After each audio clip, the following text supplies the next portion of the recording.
tardes, bienvenidos a una nueva sesión de Charlando en el Forestal. En esta oportunidad, Carlos Reyes conversará con la escritora Alejandra Costamaña a propósito de su último libro, Imposible salir de la Tierra, pero vamos a aprovechar de repasar todos los libros anteriores de la autora. O algunos, muchas gracias. Algunos de ellos. Bienvenidos todos acá esta tarde, aquí esta fría tarde en que leo Forestal, pero aquí no hace tanto frío, está más agradable. Oye, voy a leer esta breve biografía que sale en tu último libro, que suponemos es lo que más actualizado está de tu biografía.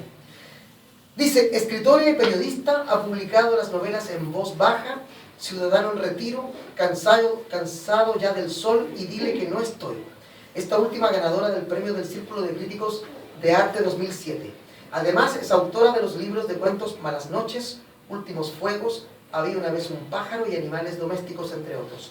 Ganó el premio de literatura Anna Seghers 2008 de Alemania y actualmente es parte de la muestra literaria Selección Chilena Estruendo Mudo 2016, editada por Sergio Parra y Aldo Perán.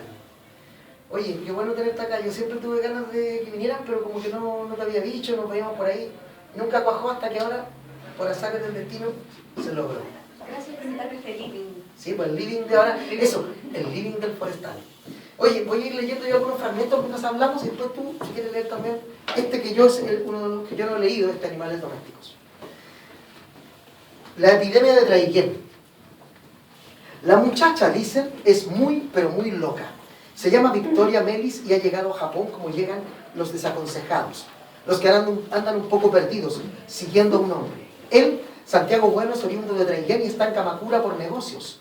Es un experto en pollos y lo que hace en Kamakura es persuadir a su cartera de potenciales clientes para que compren pollos de altísima calidad.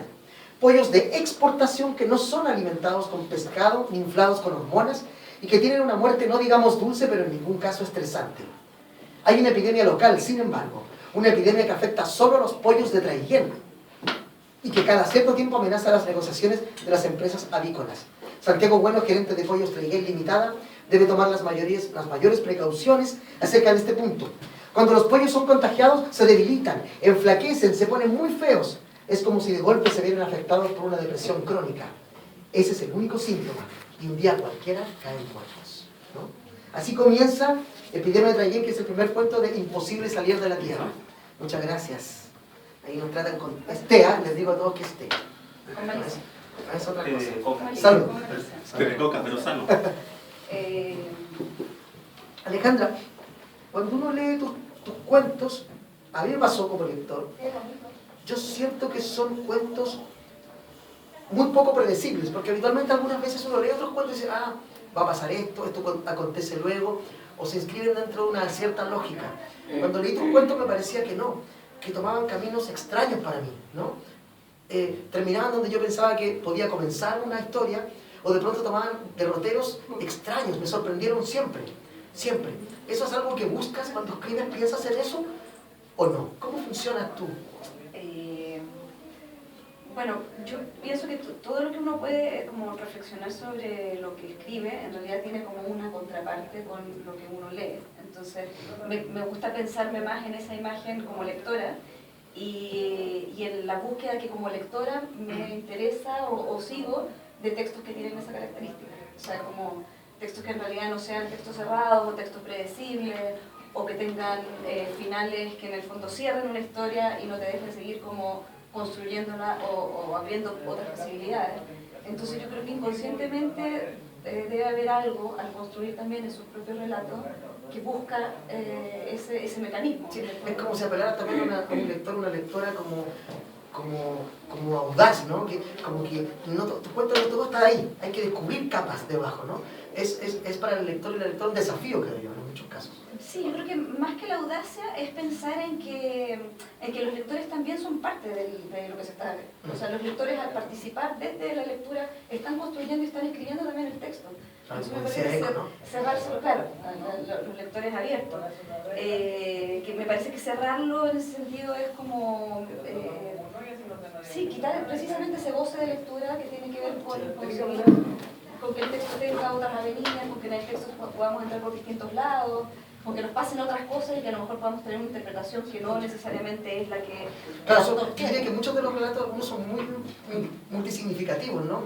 Uno no tiene una única interpretación de la historia. O de pronto uno siente que tiene que volver a leerlo porque tal vez en una palabra, en una frase esté oculto el secreto de todo el cuento, ¿no? Pero incluso yo creo que, o sea, no sé si hablar de el secreto oculto de todo el cuento, porque ese secreto puede ser... Por eso digo, es una sensación, claro, puede sí, que no sea así. Sí, no, y también me pasa que como lectora yo también puedo encontrar luego en mis propios textos otras posibilidades de lectura que ni yo misma las había percibido de esa Por forma. supuesto, eso. Entonces por eso tal vez como en alguno de los ejercicios que yo he hecho de los libros que tienen ahí, Había una vez un pájaro, que es como una reversión De una novela. de una novela, es como también pensar en la posibilidad de que como escritores también somos lectores que siempre estamos teniendo procesos y cambios en cada contexto en que volvemos a situarnos frente a esos textos. Entonces también es la posibilidad de que en esos textos nosotros vamos descubriendo otras cosas. Volviendo a este tema en que estamos ahora, antes de pasar a otro, es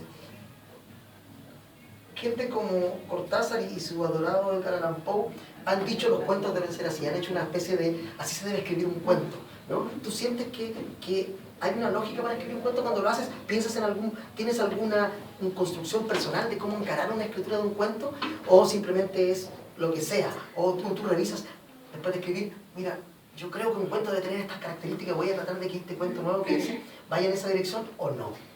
Ahora me parece súper legítimo y válido el momento en el que surgen como todos estos catálogos y estas disquisiciones sobre qué es un puente, cuando Edgar Allan Poe decía que el cuento debe tener esta estructura que genera un efecto, una unidad de efecto y que es súper rígido. Hasta Edgar Allan Poe llegaba a decir que se debía leer un cuento si se leía de 2 minutos a 20 minutos, que después pasaba a ser otra cosa. Y una serie de cosas como muy rígidas que me parece que respondían más bien a una poética propia. Él estaba tratando de hacerse, como autoanalizarse a partir de estas estructuras que aparentemente son como generalizables, pero que no lo son tanto. Y también Cortázar, sí, me parece que establece una serie de normas o de características que responden también a su propia poética. Claro, son propias, pero... y además a un tipo de escritura de ciertos cuentos de Cortázar, que tienen más que ver como con los cuentos fantásticos y con cierta cercanía también como con el policial, no exactamente el policial, pero sí con ese suspenso y esa intriga que no se cumple realmente en toda su cuentística tampoco. Lo mismo después cuando Quiroga ya empieza a hacer como a ablandar un poquito más estos decálogos y un poquito más como más en chunga, más en hueveo, ¿no? Y yo creo que lo que ha pasado con el cuento es lo mismo que ha pasado también con otros géneros, que en el fondo se van volviendo cada vez más mixtos y más impropios, no sé, como no podemos hablar de características. Que no respetan normas ni siquiera las propias, tal vez. No, claro, y entonces el cuento contemporáneo para mí hoy día es algo que tiene esa sombra de esta estructura como tradicional, aristotélica, de presentación, no vimos desenlace, pero la sobrepasa con crece sí, la sobrepasada. ¿Sí? Pero es interesante que trabaje a partir de esa sombra, porque igual ahí hay algo interesante que distingue de una forma que a lo mejor ya sin esos parámetros, pero que distingue a la novela del cuento en situación que tiene más que ver con creación de cierta atmósfera, con el trabajo con la intensidad, con el trabajo tal vez como con la economía de medios, que hace que a mí me parece súper interesante que el cuento cada vez se va volviendo más un género que está en diálogo con otros géneros, ¿no? O sea, mucho más cerca de la poesía, mucho más cerca incluso de las artes visuales, puede establecer un diálogo mucho más rico en ese sentido porque tiene también este origen que es un origen medio bastardo, ¿no? El cuento que nace un poco como el hermano menor de la novela y es como lo que se escribía mientras se estaban haciendo las grandes obras, ya vamos a escribir un cuentito por mientras. Entonces eso también le da una cierta licencia de venir de esa bastardía para poder tener cruces mucho más ricos con otros géneros. Sí, respecto a esa bastardía que mencionas, yo recuerdo hace varios años que muchos editores decían, no, la gente ya no lee cuentos, ¿no? Por eso no hacemos libros de cuentos. Las editoriales tenían siempre ese exacto. problema, ¿no? Y yo siempre veo que cada cierto tiempo salen libros de cuentos que la gente lee. Entonces... Sí, bueno, y hay un ejemplo acá muy cercano, muy presente, pero de una editorial, cuyo nombre voy a mencionar, que es Montacerdo, que precisamente parte haciendo una apuesta por publicar libros de cuentos, ha hecho otras cosas también, pero una apuesta muy fuerte por libros de cuentos y por reivindicar o reivindicar este género que está vivísimo y coleando. A mí siempre me pareció absurda esa sentencia, yo no tenía ningún asidero, a ver, denme cifras, yo quiero saber, porque yo soy un gran lector de cuentos, a mí me gustan mucho los cuentos, ¿no? El cuento acompaña en un viaje corto, te lleva un libro en el bolsillo. Es muy contradictorio además eso con los tiempos hoy día de la urgencia, justamente la urgencia de la temporalidad y la tiranía de lo inmediato y todo eso, como pensar que el cuento, que precisamente es un formato que acompaña mejor esa urgencia de tiempo, que no se lea, me parece que sí, no sé en qué se apoyan esa aseveración. Pero yo he visto, afortunadamente, ¿no? que cada vez hay libros de cuentos que se publican en Chile y sobre todo de editoriales pequeñas, no las grandes, ¿no? Quizás, bueno, ahora incluso hace poco salió un cuento de libros de la Guerra del Pacífico, que son cuentos, ¿no? Entonces, creo que, espero yo que esa idea que hace muchos años estaba instalada se haya pasado. Te pregunto a ti, aquí en que leo Forestal, la gente compra estos libros de cuentos, ¿no? En este local sí, pero es por otros motivos. ¿Qué no vamos a revelar ahora? No, sí, yo de hecho quería meter mi cuchara cuando estaba hablando de Alejandra, porque yo creo que uno de los puntos, ella dio con el punto exacto de por qué se están leyendo cuentos. Esa bastardía que decías tú es la que hace que la gente esté leyendo cuentos últimamente.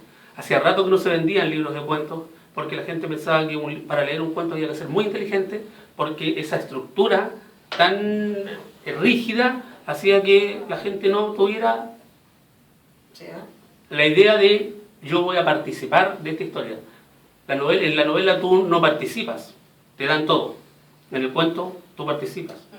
Sí, a mí me parece que ese tipo de novelas no es precisamente la novela que el lector de esta librería me parece que es la que tampoco las vendo. Oye, yo quería decirles también que a propósito de la intervención de él, que si alguien está conversando y quiere decir algo, levanta la mano y por favor intervengan, no solo al final, sino que para enriquecer la conversación, ¿no? Si surge una idea que quieren preguntar algo en ese momento, no duden en hacerlo. Sí.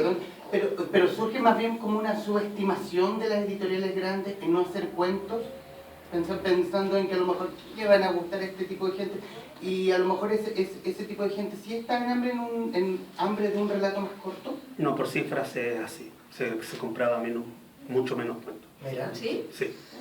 Es raro eso, bueno, pero afortunadamente no han desaparecido. No, sí, y además que yo creo que hay situaciones que van evolucionando de manera súper, como poco predecible, ¿no? O sea, que Alice Munro haya tenido también el premio Nobel hace un par de años, es también como revaloriza o reubica de nuevo el cuento en un lugar que estaba medio como a mal traer. No sé, estoy pensando también que en Bogotá se instauró hace 3 años este premio también, que es súper cuantioso, que premia libros de cuentos del año anterior, el García Márquez, y que también son como instancias que van haciendo que el cuento tenga otras circulaciones. Entonces, yo creo que son situaciones que es difícil como ir evaluándolas así como con un solo criterio. Yo recuerdo una vez que fui a una librería a buscar un libro tuyo, entonces tomé un libro y me hizo, ella escribe muy buenos cuentos, decía el tipo de la librería, ¿no? Y te quiero preguntar ahí, no todo el mundo que hace cuentos termina haciendo novelas y no todos los novelistas terminan haciendo cuentos. Tú has nadado en ambas aguas. ¿Qué es más complejo? ¿Es igual de complejo ambas escrituras? ¿Qué diferencia la escritura de un cuento de una novela, tal vez? ¿Y dónde te sientes más cómoda? Si que pudiera haber esa lección, a lo mejor me dices que no sé. Sí, que yo la verdad es que no me siento más cuentista ni más novelista. Y siento que cada momento, cada texto va requiriendo como un formato. Y a mí no me resulta muy fácil plantearme de antemano, voy a escribir un cuento o voy a escribir una novela. ¿Pasa que cuando escribes, luego se convierte en novela sola ese texto o no? No es que sea así automáticamente sola y que sea como la varita, uno lo va conduciendo también un poco, pero tú sabes cuando algo sí, dices, esto puede ser una novela, y esto en realidad o sea, pasa a la mitad del camino. hay algo de intencionalidad también que es importante. O sea, si yo estoy con un proyecto que quiero que sea novela y quiero darle como o algo parecido a la novela o que se aleje un poquito del cuento en el sentido, en la extensión, en el tratamiento, en la ramificación, etcétera, en ciertas cosas, voy a tratar de conducirlo hacia allá, pero de pronto el texto te va tirando solo y te va llevando como hacia... Es una mezcla de dirección y libertad, ¿no? Sí, o sea, y yo confío mucho en que de pronto, o sea, partir con una base, con un esquema y con un cierto proyecto, pero dejar que ese proyecto no es que sea solo, sino que tú vas experimentando cosas que se te van abriendo mundos, ese texto te lleva a la lectura de otro texto, entonces ese otro texto te va alimentando una posibilidad de conducirlo por aquí o por allá. Entonces dejo que esa cierta espontaneidad también se manifieste. Y en el último tiempo, tal vez ha pasado por cosas que tienen que ver como con condiciones materiales, no sé. A ver. Haber estado escribiendo una tesis por un montón de tiempo, y entonces los tiempos de dedicación, como los tiempos continuos, probablemente eran más cortos. Entonces tendía más a cerrar el periodo como más... Además, entonces el entorno también afecta a la lectura, Sí, por supuesto. por supuesto. O lo que te pasa en la vida, claro, todo está O sea, contaminándose. afecta además de una manera yo creo que uno no es capaz de visualizarlo así con mucha racionalidad, Exacto. pero yo creo que los contextos siempre están ahí. Por supuesto, O sea, ideas que como- estaban en tu cabeza hace 15 años hacen explosión hoy día en un cuento, Sí, ¿no? seguro. Pero sin que te des cuenta. Después Sí, dices, claro. esto tal vez... No, y además seguro que cada texto es hijo también de su tiempo, de una Exacto. manera no explícita. O sea, probablemente en esos textos, aunque no esté ahí el contexto y Chile y toda la cosa como... Está. Hay una marca Sí, de por época supuesto, que siempre está ahí. está. Oye, otro texto de acá de Imposible salir de la Tierra. Que llegaran culiaditas. Eso les había pedido Orozco la semana anterior en la entrevista. En realidad les pidió que llegaran culiaditas y comiditas, por favor. Como si temiera que las nuevas empleadas aparecieran con cara de hambrientas, demasiado voraces. Por temor, seguro, a que las mellizas se fueran al chancho y le arruinaran la noche. Así que eso hicieron. Eso, a mí me gustó ese comienzo del cuento, ¿no? Que uno dice, pero eso hicieron, ¿no? Uno dice, ¿qué mierda hicieron? Le arruinaron la noche al tipo, comieron, llegaron culiaditas. Es un buen comienzo de historia. Inmediatamente te atrapa. ¿Qué hace que un cuento, porque algunos de estos cuentos están, por ejemplo, en este otro volumen, Últimos Fuegos, ¿no? ¿Qué hace que un cuento salga de su volumen original y pueda ser compilado en otro? ¿Qué llama a ese cuento a estar aquí y a otros estar fuera de esto? ¿Qué te llevó a esta compilación? ¿Cuáles son lo que está detrás, la cocina de esto? Sí, bueno, este libro en realidad surge con la idea de hacer una especie de recorrido ¿Ya? por textos de distintos años, de los últimos 10 años, que eran escritos entre el 2005 y el 2015. Con la idea, bueno, de ser publicados con la editorial Astronomo en Perú primero y luego acá en Chile. Y después un libro que ha tenido como una vida de editorial independiente que a mí me ha parecido súper saludable porque ha salido con distintas editoriales independientes siempre en distintos lugares. En México salió, en Colombia recién con La Una. Y la idea entonces era eso, poder hacer este recorrido de textos de distintos momentos, que lo que a mí me interesó al momento de hacer la selección es que, primero, tuvieran algo que al momento de empezar la selección no lo tenía muy claro, pero formaran parte de un universo común. ¿Qué significaba eso? No necesariamente temático. O sea, no es que son historias que hablan de padres e hijos o relaciones, no necesariamente se topan en eso, pero hay algo que me parece más importante, que es como, una cierta obsesión común, que hay algo como una especie de tonalidad obsesiva que los atraviesa y que tiene que ver con que trabajan todos sobre una superficie de lo cotidiano, como una especie de épica de lo cotidiano, pero siempre con alguna extrañeza que los desvía hacia otra parte. Como una sensación de que son textos que están, es como si estuviéramos en una piscina y de pronto se provocara una hondura y los personajes dejaran de hacer pie en esa piscina y pasara algo que los desmarca de esa situación como normal en la que están. Entonces, al hacer esta revisión me fui encontrando como con este rasgo que aparecía y que se me volvía como presente, y me interesó una segunda cosa, que es que poder hacer como una mirada en términos formales también, que pusiera como un poco en jaque las posibilidades del cuento tradicional. O sea, que ampliara un poco los límites, ¿no? Entonces hay cuentos que son como uno que se llama Agujas de reloj, que es casi como un chispazo, ¿no? Como una especie de flash. De un momento. Sí. Eso me pasa con algunos cuentos, sí. Son momentos. Claro, exactamente. Otros desarrollan más una situación. Y otros que son como Naturalezas Muertas, que es una especie de novela, ¿no? Que es como una novela corta. Claro. Entonces me interesaba también que el formato pudiera expandir los límites del cuento. Así como finalmente te decía que no hubo una intención temática, pero sí después de leerlo me doy cuenta que efectivamente, o de hacer entrevistas y darme cuenta que efectivamente sí hay cosas que están ocurrentes, como por ejemplo, no sé, ampliar los límites de los vínculos familiares, ¿no? de qué significa la constitución de una familia. Eso está súper presente en realidad en distintos textos. Y al mismo tiempo, ese mismo límite expandido es también el del género cuento. Entonces me gusta cómo dialogan esas dos cosas, que es como, salgamos un poco de la normalización de lo que es un cuento y salgamos un poco también de la normalización de ciertas conductas sociales, de ciertos deberes seres, de las relaciones sociales, de las mujeres, del comportamiento que tenemos que tener en sociedad, etc. Eso lo veo después, ¿no? Sí. O sea, obviamente no está ni cuando pienso en escribir los cuentos, ni cuando pensé en la selección, pero sí me parece que aparece. Sí, pero me interesaba saber ese criterio, cuál es el criterio para poner un cuento y para dejar fuera otro. Y sobre este libro, a mí lo que me llamó la atención del libro, en la selección de cuentos que de repente uno lo lee y hay un combo, hay una patada en la guata fuerte, de repente hay una caricia en otro cuento, en otro hay un susurro, hay un viaje, uno hace ese viaje, ¿no? Hay un par de cuentos acá que son, me diste un charchazo así en la cara, me dejaste mal. Me parece interesante, pero es que esos son efectos del cuento, ¿no? Me gustó mucho eso. Otro pequeño texto, para que vayamos escuchando la voz de Alejandra en este libro. Te voy a decir algo, dijo Raquel de golpe y esperó un par de segundos para arrojar su revelación. El hombre nunca llegó a la luna. Yo conozco a harta gente que dice eso. Raquel dijo esa tarde que la tecnología del Apolo 11 era tan, pero tan primitiva que, oye, imposible salir de la Tierra. Que el computador con el que supuestamente operaban desde el espacio tenía menos memoria que una lavadora. Y otra cosa, ¿por qué no había estrellas en las fotos tomadas desde la luna por los tripulantes?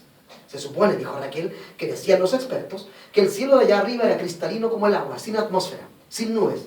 ¿Dónde estaban entonces las estrellas? Y para colmo, ¿cómo era que la bandera norteamericana flameaba? ¿Como si en la luna no había viento? Todo era un fraude, aseguró la mujer que aseguraban los científicos del mundo.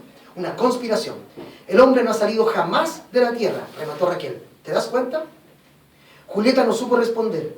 Puede que la hermana mayor tuviera razón, puede que no. A ellas pensó no les cambiaba la vida si el hombre llegaba o no a la luna. Mientras pudiera llegar a Japón ya tenían bastante. Entonces acordó del yogur que estaba comiendo y abrió la boca para recibir la última cucharada. Pasaron los siguientes minutos calladas hasta que Raquel no aguantó más. Te voy a decir la verdad, dijo. Y lo hizo. Mi mamá está muerta. ¿No? Ese es un fragmento de este cuento que da título al volumen, ¿no? No sé si...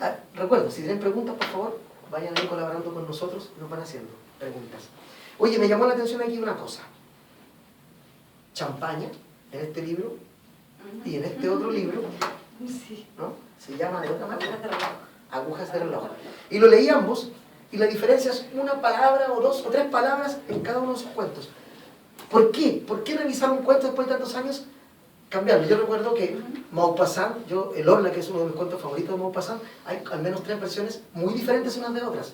Él era un escritor que reescribía constantemente y yo me tenía que comprar varias ediciones y me encuentro con el horror de que las ediciones, esos pequeños cambios, convierten el cuento en otra cosa. Sí, completamente. ¿Te pasa algo así? O sea, a mí lo que me pasa con el volumen completo de Imposible salir de la Tierra, es que los cuentos acompañados y en este nuevo montaje, en este diálogo con los otros, se transforman en otra cosa. Yo lo leo a lo mejor como de una manera un poco, sí, sin mucha racionalidad, pero a mí me parece que podría ser una especie de novela sui generis, este nuevo orden. Porque precisamente están tocados por situaciones, por obsesiones, lo que decía antes, y me parece que al establecer este nuevo diálogo entre uno y otro, crecen o iluminan zonas que antes no estaban iluminadas. Al estar o juntos, otras, al estar juntos unos con otros. Y me pasaba, yo no recordaba, o sea, sí, recuerdo que se llama Champaña, pero no recuerdo cuándo fue el momento exacto en que sufrió ese cambio de... Sí, porque me pasó un déjà vu. Empecé a leer el libro y dije, esto yo lo leí, pero no se llamaba Champaña. Sí. Entonces busqué y lo vi. ¿Qué lleva a alguien a cambiar un par de palabras? O sea, que esto lo cambias, sacaste una frase y pusiste otra. ¿Por qué es tan importante eso para ti? Eso me interesa mucho. Te lo puedo decir en el momento en el que lo esté haciendo, sí. pero a posteriori me parece que son, o sea, como la obsesión de, no sé, sacar una coma, cambiando una palabra por otra, porque a mí me parece que lo fundamental también en esto es el sonido, es que hay una musicalidad en los textos, que por eso también están juntos y están en un orden. A lo mejor puedes parecer súper mañoso y tú vas a partir leyendo el tercero y luego... Sí, por supuesto. La gente no lo lee. Yo leo en orden, soy obediente. ¿Sí? O sea, hay gente que lee los cuentos en desorden, también es una opción. Puede ser, pero para mí hay algo en la composición, en el sonido de cada uno junto con el otro, que va haciendo una especie de armonía. Sí. Qué bueno que dijiste eso, qué bueno que dijiste eso, porque otro de mis comentarios respecto de tu prosa, ¿no es cierto? Hay una musicalidad en ella, ¿no? Hay una musicalidad muy, muy interesante, ¿no? Tengo por aquí no me acuerdo si era pero... Bueno, vamos a leer este fragmento breve que me parece que esto está en el centro de tu escritura, esta cosa de la musicalidad, que evidentemente está en todos los escritores y escritoras, pero creo que en ti yo descubrí que está muy potente, ¿no? Muy fuerte, por lo menos eso me pasó a mí. Una madre es un retrato en el muro de una casa, un primer plano de familia feliz. Una madre es un reloj, dice un padre. No saben lo perniciosamente hermoso que es un padre. Hoy llevará una hija al puerto. Será una Navidad distinta. Caminarán por el muelle hasta la plaza aduana y no les importará que la brisa enfríe sus huesos. A lo lejos verán el resplandor de los incendios y es probable que hasta el mismo fuego les cause risa. ¿No me parecía que ahí, en otros fragmentos que ahora no recuerdo dónde marqué, hay una musicalidad? hay un intento de tratar de frases cortas en este caso, que no es que no sea algo habitual, pero yo siento que hay una preocupación grande por eso. A ver, yo creo que sobre todo en textos que son, si está trabajando con el cuento, pero me parece que sí, en la novela también, pero acá es más visible. Es tan preciso el trabajo que se está haciendo con las palabras escogidas en relación con el silencio, que no da lo mismo cualquier palabra, y no da lo mismo en qué orden, y no da lo mismo, o sea, el fraseo también es como, es el alimento finalmente del texto. ¿Lees en voz alta los cuentos cuando los escribes después para ver si eso funciona, si te gusta cómo suena? No después.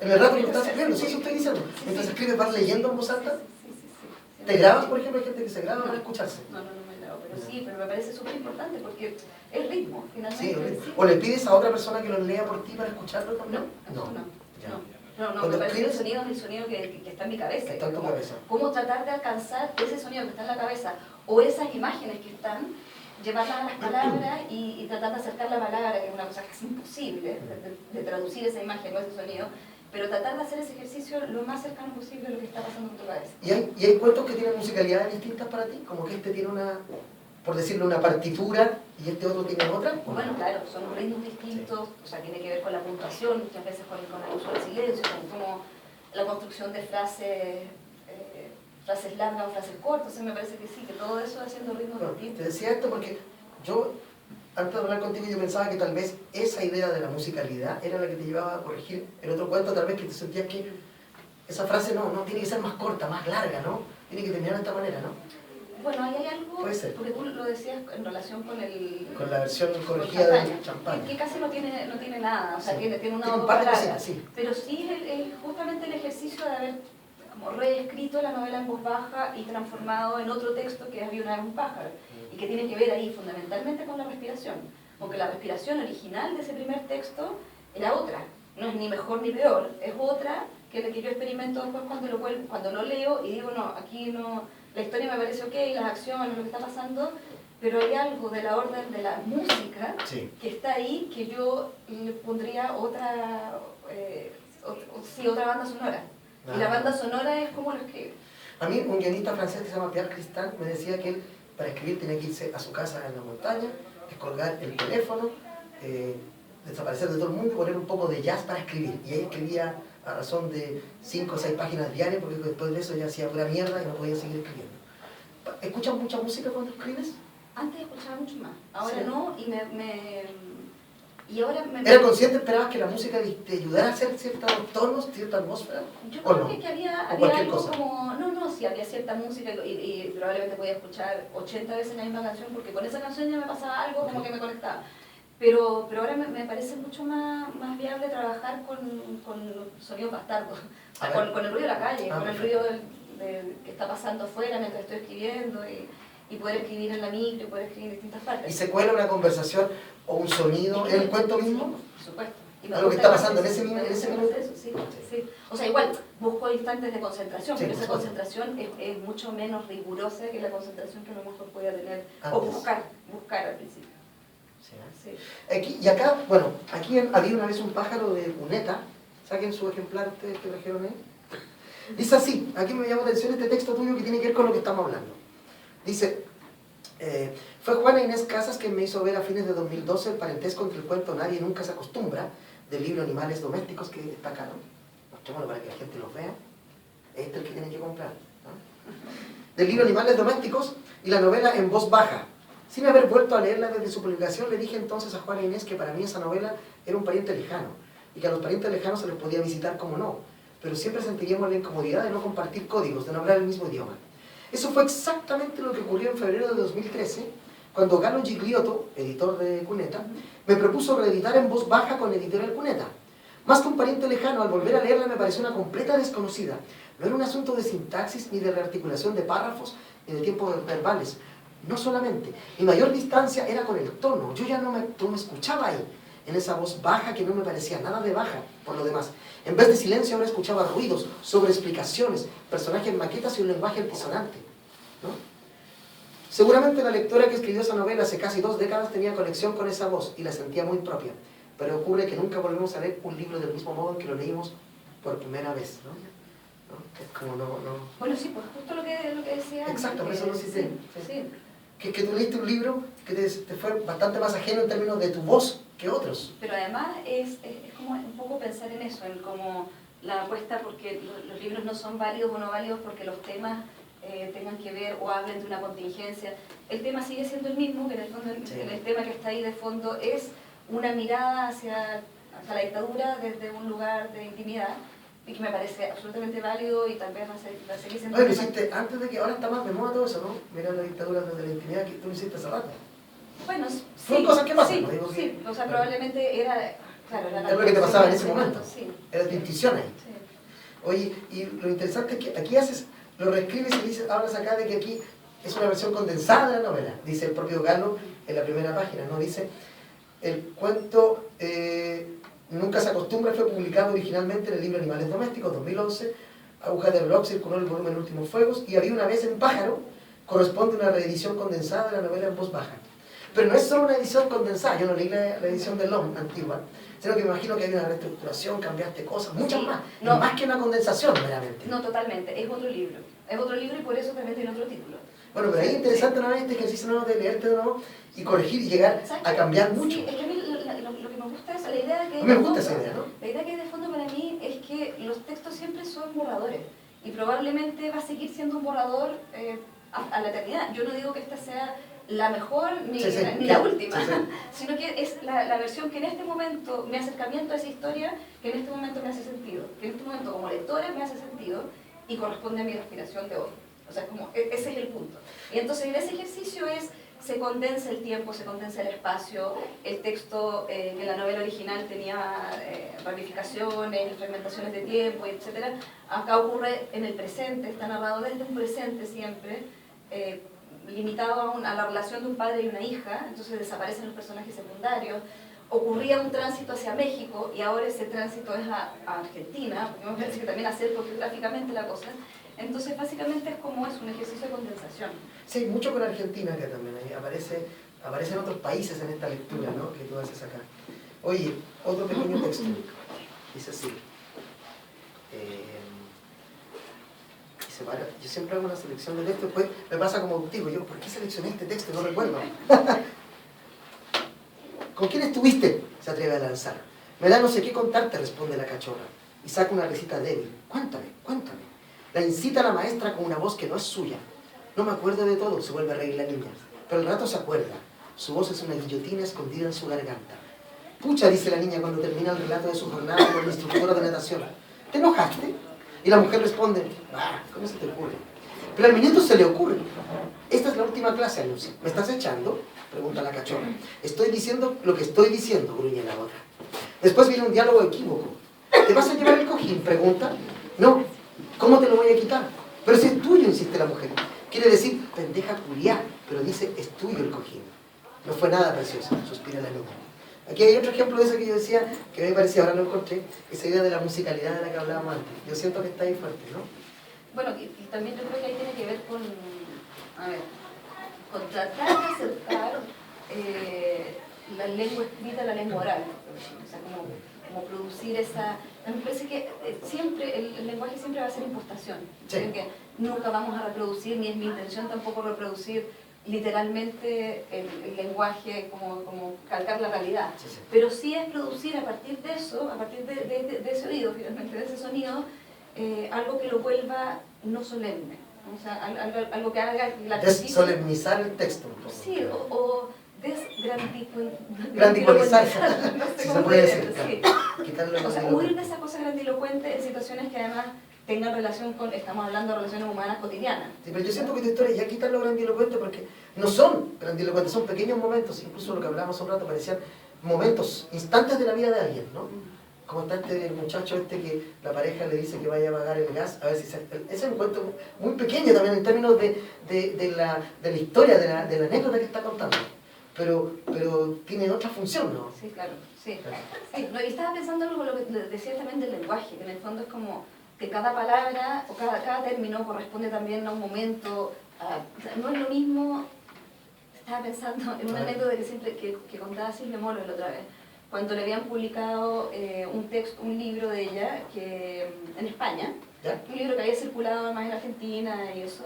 Entonces, había una serie de cambios que tenían que ver como con hacer más neutra la lengua y que se leyera bien en perfecto. España, qué sé yo, esa típica cosa. Esa como típica queja española. el lenguaje Que nosotros hemos hecho internacionalizado, ¿no? libros traducidos a español desde décadas. Total, entonces ella decía que bueno, que aceptó una serie de cambios, pero que hubo una sola palabra que ella no estuvo dispuesta pero por nada a cambiar, que le ponían, en vez de, o sea, el personaje comía pan con manteca.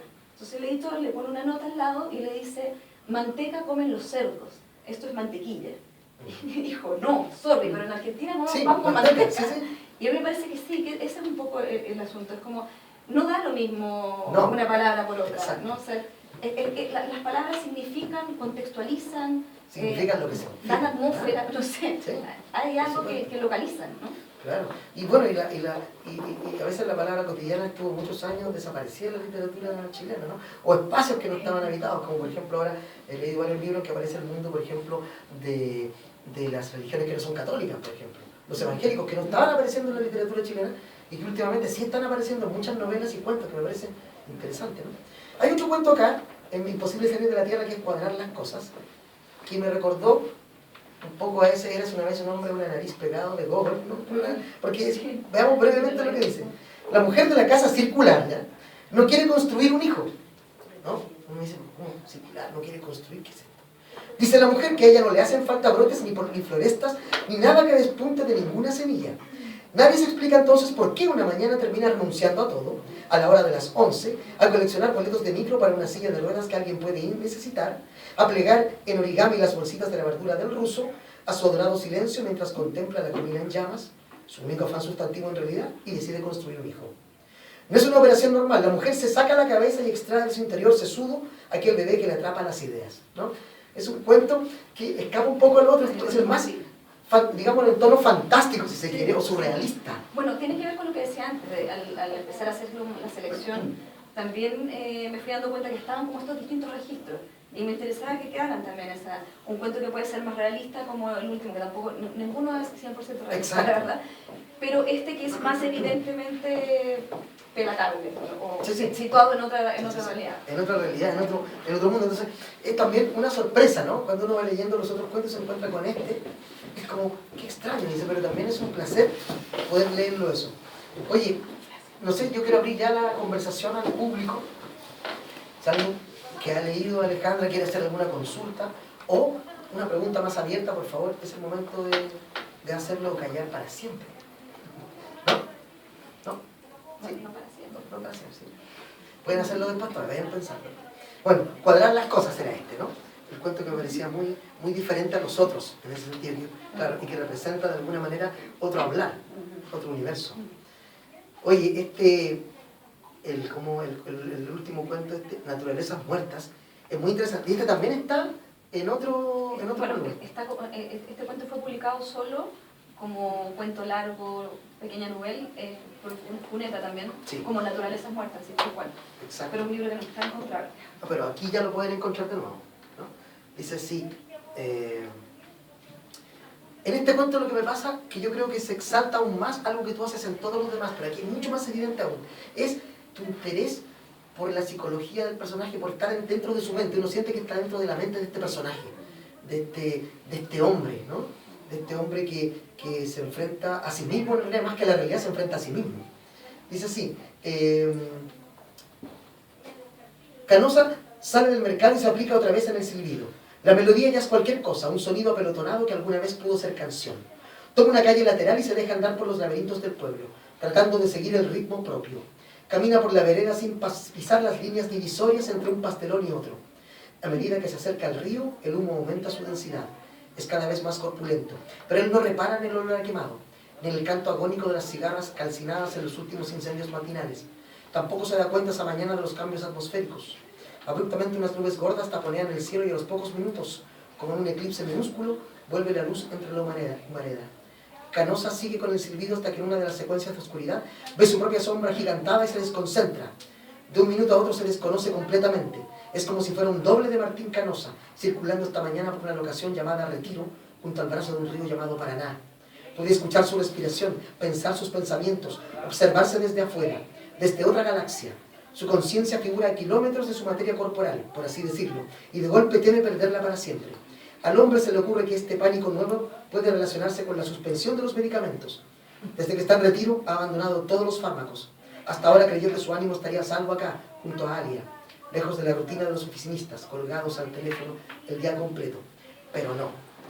Ese cuento me parece a mí un retrato excelente de alguien atrapado en su propia psiquis, enfrentándose a una realidad otra tal vez, ¿no? Pero lo que a mí me interesa también ahí es que no son certezas. O sea, Exacto. todas esas especulaciones de ese narrador, que es un narrador que está casi metido en la cabeza de él, pero no es un narrador en primera persona, son posibilidades de él. Él piensa que a lo mejor son los remedios, pero en realidad a lo mejor es otra cosa. Entonces, me pasó eso que tú dices. Yo oscilé ahí. Y lograste esa oscilación, esa limitación, de que este rollo de él, me lo estoy pasando yo, es objetivo. Sí. ¿No? O sea, no, en ese sentido es como que no me interesa darle tranquilizar al lector. Sí. O sea, Bueno, ningún relato hace esa sensación, Rigo, ¿no? Uno nunca sabe si eso que está pasando es así, es una observación muy personal, porque finalmente nuestras vidas son así, ¿no? Yo tengo una sensación aquí y ellos pueden tener otra de mí o de ti o de nosotros y no coincidimos en absoluto, ¿no? De hecho, gente se enfrenta a esos mismos momentos, después cuentan versiones diferentes también. bueno, claro, y en ese cuento en particular me ha pasado que como que la resolución final, que no quiero adelantar, no voy a hacer spoiler, pero hay como gente que toma mucho partido por uno o por el otro personaje. Sí. Y a mí me parece súper interesante porque precisamente yo no quiero resolver eso. O sea, Tú dejas pistas ahí, pero no está resuelto. Y yo mismo tampoco tengo muy definido claridad, con quién me perfecto. quedo. Claro, No sé. con quién se queda uno, difícil. ¿Te pasa tú, cuando tú creas a tus personajes y los haces hablar y todo eso, a veces uno percibe que hay escritores o escritoras que no es que odian a sus personajes, pero los hacen mierda a veces? Y otros que tú sentís que los tratan con cariño a pesar de lo que son. ¿Qué te pasa a ti con eso? ¿Cómo son? O sea, ¿Cómo yo es tu creo que relación con ellos? en todos los personajes estoy un poco yo, ¿Ya? obvio, y todos los días me odio un poco y me quiero un poco. O sea, como que creo que pasa, los personajes tienen esos matices. Me parece que sí, hay que tener cierta, o a mí me pasa, que necesito tener cierta compasión por ellos, pero al mismo tiempo no una compasión edulcorada que les permita todo y que les perdone todo. Entonces, como... sí, dejar que esas zonas grises aparezcan. Me interesa eso. Y entonces eso me provoca estos dos estados permanentemente. Los quiero y los odio todo el tiempo. Todo el rato cuando los escribes. Sí, total. Oye, una cosa, quiero insistir en algo que dije al principio, pero creo que no ahondamos mucho en eso, que es, no es sorpresa lo que pasa en tus cuentos, sino que es una interrogante, ¿no? Que te digo, que cuando uno comienza a leer uno dice, ¿a dónde va esta historia? Y va hacia ciertos lugares, pero todo el rato uno piensa que va a ser, y no pasa eso. ¿Cómo logras eso? Adelantarse, porque hay alguna gente que cuando escribe, por ejemplo, guiones en cine, por ejemplo, uno dice, el público se va a adelantar acá, va a pasar esto. Y el guionista a conciencia dice, no, voy a hacer lo contrario. Entonces sorprende. Pero en el tuyo no es exactamente esa palabra. No sé cómo... Bueno, sí, yo creo que tiene que ver con los quiebres, como con estar estableciendo quiebres, no donde es el quiebre que está esperado, ¿no? O sea, como... o sea, en una historia, sí, uno está esperando que naturalmente no va a ser, no te la van a dar fácil y no va a ser como lo predecible, pero me interesa que ese quiebre con lo predecible se produzca no en el momento que se espera que se produzca el quiebre de lo predecible, ¿no? Sino que siempre como torcer un poco esa... Porque más, lo que me pasa a mí es que no son predecibles. Eso quería decir, en el fondo es que como uno se sumerge en un cuento tuyo y no sabe dónde va a terminar, eso pasa. O sea, cuando uno ya lee 1, 2, 3, ya ves ahí, aquí, ¿con qué va a salir ahora Alejandra Bustamante? Porque todo el rato... es como que me hace transitar en lugares que yo nunca imaginé que iba a pasar, porque te va transportando lenta y progresivamente hacia ese lugar. Entonces es interesante eso, como comentario. No sé si espero una respuesta ahí, pero es como comentar aquello. Pero no hay una respuesta para eso, claro. Oye, nuevos proyectos, ¿estás trabajando en nuevos libros? Eso siempre es bueno saberlo. ¿En qué están? Sí, o sea, ¿En qué estás? estoy en algo que no sé bien qué sea, creo que no son cuentos. Porque hay una extensión que ya está como instalada, pero tampoco podría decir con certeza que es una novela. Es algo que está en un territorio un poco mixto, que surge a partir de como un interés particular como por trabajar con cierta memoria familiar, de archivos así muy materiales, concretos, de familiares que emigraron de Italia en épocas como comienzos del siglo XX.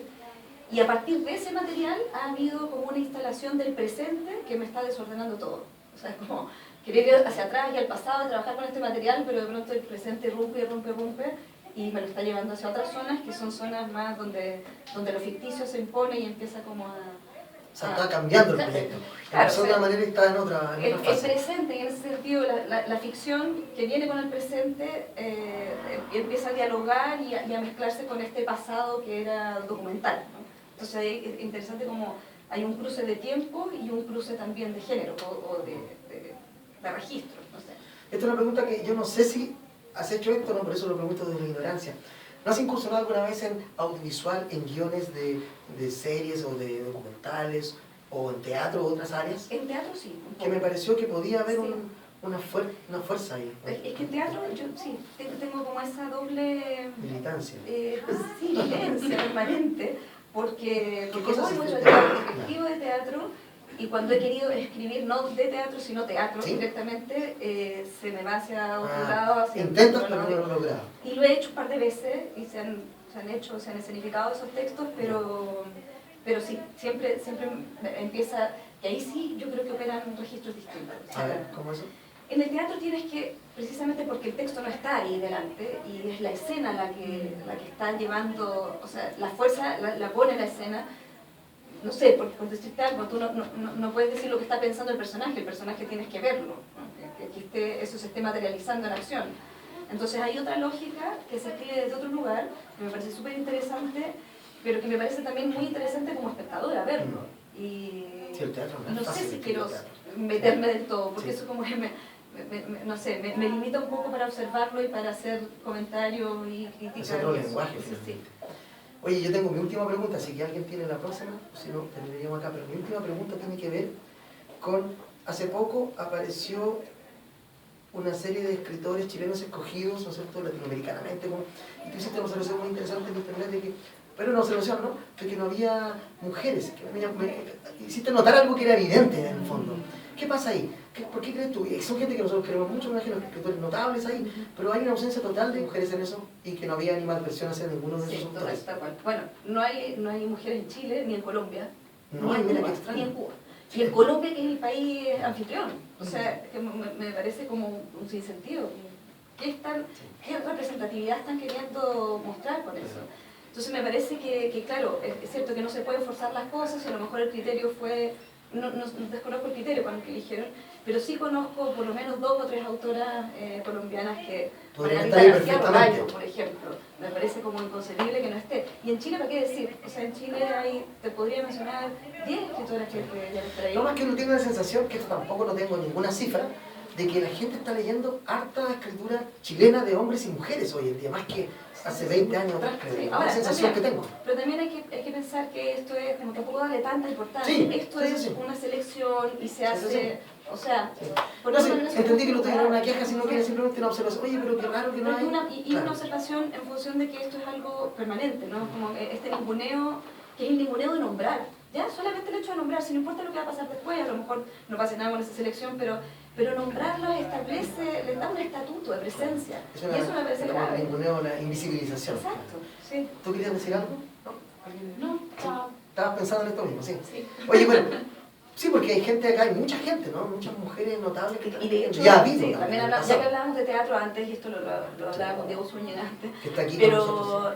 pero por ejemplo, ¿por qué no hay, podría haber estado Manuel Infante? Perfectamente. O sea, ¿por qué la dramaturgia también, está bien, lo están estableciendo con el criterio de la narrativa, pero hoy día que los géneros también están en esta mixtura, Sí, sí. me parece que ahí hay alguien que está hablando con una voz generacional potentísima y que, claro, se establece en la dramaturgia, pero es alguien que produce textos, y es alguien que produce textos desde un lugar y un tiempo muy preciso. Entonces... Sí. Yo creo que ya tenemos que ir mixturando todo esto, ¿no? Incluso hay gente que a lo mejor puede estar en la música, pero como Bob Dylan, ¿no sé? Todo el mundo dice, oh, Bob Dylan. Y claro, ¿por qué los cantantes, los músicos que escriben sus propias composiciones no pueden estar también entre grandes escritores o escritoras? Porque también usan la palabra, la cantan, ¿no? ¿No? Eso, bueno, yo quiero agradecerte que hayas venido hoy día en esta conversación. Quedaron muchas cosas que no pregunté, muchos textos que no leímos, pero creo que los que hicimos es suficiente para que la gente se interese por alguno de estos libros. Eso. Bueno, gracias a ti por la lectura atenta además Sí. y haber traído esto, De la colección. o sea, estos libros que ya no están Sí, de hecho, desarchivando. los últimos fuegos Sí. que ya no están. pero ahí está. Buenísimo. Muchas gracias a ti por venir. Gracias. Muchas gracias a todos ustedes que vinieron ahí con este frío, pero aquí están con nosotros en Querido Forestal y los invito todos los sábados aquí a las 19 horas, generalmente tenemos una conversación, a menos que en internet digamos que no hay porque qué sé yo, acá es pelado, se va fuera de Chile como es habitual y no regresa. Claro, eso. Atento. Atentos, ¿ah? Porque pronto tenemos un cambio de hora en una charla de las que vienen próximamente. Así que muchas gracias por venir. Muchas gracias. Un aplauso, ¿ah? Dale.